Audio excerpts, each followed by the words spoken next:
duam të qëndrojmë ne gjithnjë në krye. Jo sepse hë për hë ne dim më shumë se të tjerët, jo sepse sot për sot vetëm ne mundemi ta udhëheqim Shqipërinë, jo të tjerët, jo sepse nesër do jetë prapë kështu pavarësisht nga të tjerët, as sepse kundërshtarët tanë janë pa kokë kur janë të vjetër dhe janë të vjetër edhe kur janë të rinj, pas jo, sepse jemi të vetë lidhur pas karrigeve të pushtetit për hir të pushtetit. Përgjigjja e vërtetë them unë nuk ka të bëjë vetëm me ne. Ka të bëjë mbi gjithçka tjetër me atë që thash edhe më parë, me orën ku ndodhet Shqipëria. Shqipëria nuk është sot ende një vend në një rrugë të zakonshme që mund ecë, mund ndaloj, të ndroj qeverinë, të vazhdoj pastaj aty ku e la, sikur kohat mos kishte çmimin që ka sot në këtë orë të historisë, dhe historia të ishte një tren që rinë stacion derisa të gjithë bien dakord të niset treni. Demokracitë e vjetra janë vende ku kjo mund të ndodhë, sepse ato e kanë shtetin të ngritur den babaden. I kanë institucionet me tarbjatet kolauduara me breza e breza të tërë. E kanë administratën me shekuj të kolauduar. Dhe kur ecin në rrugën e shtruar të shtetit të së drejtës, ndrojnë shoferin edhe 7 herë në 10 vjet, si Britania për shumë. Por ama nuk kthejnë shtetin nga rruga. Ose si Belgjika, që ndonjë 2 vjet pa qeveri, sepse nuk bëj dot koalicioni, por shteti funksionoi, a thua se qeveria ishte aty çdo ditë. Shqipëria sot është në udhkryqin e fundit, që e lidh me rrugën për në shtëpinë e madhe të Europës. Për herë të parë, dera e hapur e asaj shtëpie shikohet me sy në kalendar. Dhe ajo shtëpi nuk është më vetëm një dritë që herë duket larg, herë zhduket fare nga mjegulla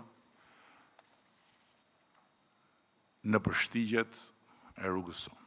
Është mua aty, është përpara nesh, është reale, njësoj si dyert e kësaj godine. Por nga ana tjetër dihet botërisht se ajo nuk është një derë që rihapur në pafundësi, po hapet një herë në çdo brez dhe mbyllet pa pritur, pa pyetur dhe pa pritur më askënd. Dhe pikërisht tani, përpara derës hapur, Shqipëria nuk mund t'ja lejoj vetes të vi vërdall rreth udhkryqit fundit historik, apo larg qoftë të ndryshoj drejtim në mes të rrethortullimit. Dhe ta themi qartë që të mos keq kuptohet nga askush, të paktën jo nga ata që nuk duan ta keq kuptojnë, kjo nuk është betejë e Partisë Socialiste për të mbetur në pushtet. Është betejë e Shqipërisë për të zënë përfundimisht vendin që i takon në sofrën e Evropës Bashkuar. Dhe ne nuk kërkojmë pronësinë e historisë, por do ta mbajmë me do e mos dhe me sukses përgjegjësinë që historia na ka vënë mbi supe për ta çuar këtë betejë deri në fund. Kjo nuk do të thotë se Shqipëria nuk duhet të njohë rotacionin, se ditën e rotacionit nuk e caktojmë ne, e cakton populli me votën e tij, por detyra që kemi marrë nga populli është të bëjmë gjithçka që viti 2030 ta gjejë Shqipërinë brenda derës së Europës. Dhe jo duke ardhur rrotull në udhkryqin e fundit, që pastaj mund të bëhet udhkryqi i një brezi tjetër.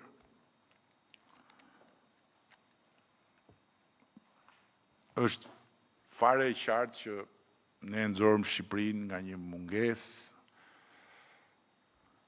tërësore, një epokë mungesash të kudo ndodhura, varfërie, zvaritje, pafuqie të qeverisë dhe shpërfillje ndërkombëtare. Dhe sot jemi në një epokë mundësisht të reja si asnjëherë, pritshmërisht rritura më shumë se asnjëherë dhe vlerësimi ndërkombëtar më të lartë se ndonjëherë. Por pikërisht se kemi hyrë në këtë epokë, ka nisur prova dhe sprova jonë më e vështirë, sepse zhvillimi deri tanishëm ka provuar aftësinë tonë për ta ndryshuar Shqipërinë. Por fuqizimi i besimit të shteti, të qeveria, të institucionet, është prova dhe sprova e pjekurisë demokratike për ta bërë ndryshimin të qëndrueshëm, shtetbërjen të pakthyeshme dhe Shqipërinë të pashaportizuar në BE.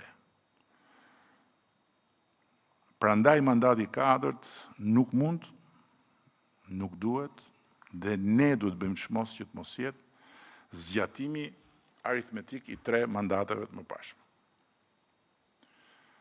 Mandati i katërt duhet jetë kapitulli një kthese të madhe, jo vetëm për faktin historik që Shqipëria do të mbyll negociatat e antarësimit në Bashkimin Evropian. As vetëm për faktin se prodhimi ynë i brendshëm do kapërcej mbi kufirin e 30 miliard euro në vit, çka në vetvete përbën një kthes për ekonominë.